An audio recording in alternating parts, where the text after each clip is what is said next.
تم پر مرا ہوا جانور اور بہتا لہو اور سور کا گوشت اور جس چیز پر اللہ کے سوا کسی اور کا نام پکارا جائے اور جو جانور گلا گھٹ کر مر جائے اور جو چوٹ لگ کر مر جائے اور جو گر کر مر جائے اور جو سینگ لگ کر مر جائے، یہ سب حرام ہیں،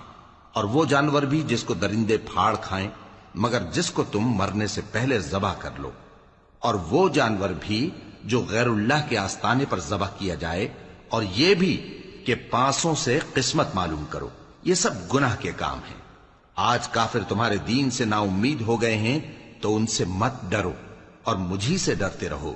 آج میں نے تمہارے لیے تمہارا دین کامل کر دیا ہے اور اپنی نعمتیں تم پر پوری کر دی اور تمہارے لیے اسلام کو بطور دین پسند کر لیا۔ ہاں، جو شخص بھوک میں ناچار ہو جائے بشرطے کہ گناہ کی طرف مائل نہ ہو تو اللہ بخشنے والا ہے، بڑا مہربان۔